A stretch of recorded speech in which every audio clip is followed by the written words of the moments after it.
జీవితంలో ఎవరినైనా క్షమించండి, కానీ మీ సహాయం తీసుకొని మళ్ళీ మిమ్మల్ని వెన్నుపోటు పొడిచే వాళ్ళని మాత్రం ఎప్పటికీ క్షమించకండి.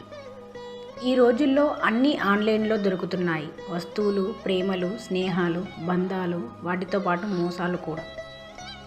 అవసరం లేని వారి గురించి ఆలోచించి ప్రయోజనం లేదు.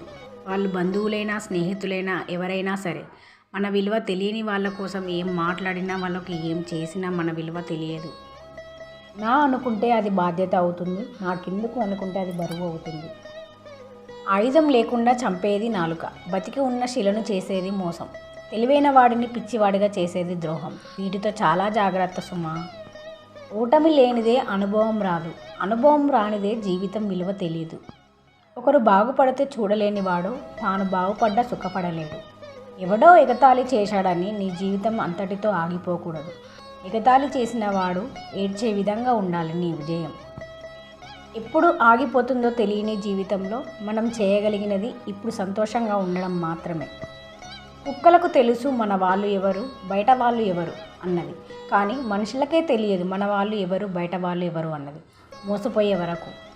ఈ వీడియో కనుక మీకు నచ్చినట్లయితే ప్లీజ్ లైక్ చేయండి, షేర్ చేయండి, సబ్స్క్రైబ్ చేసుకోండి. Bye friends.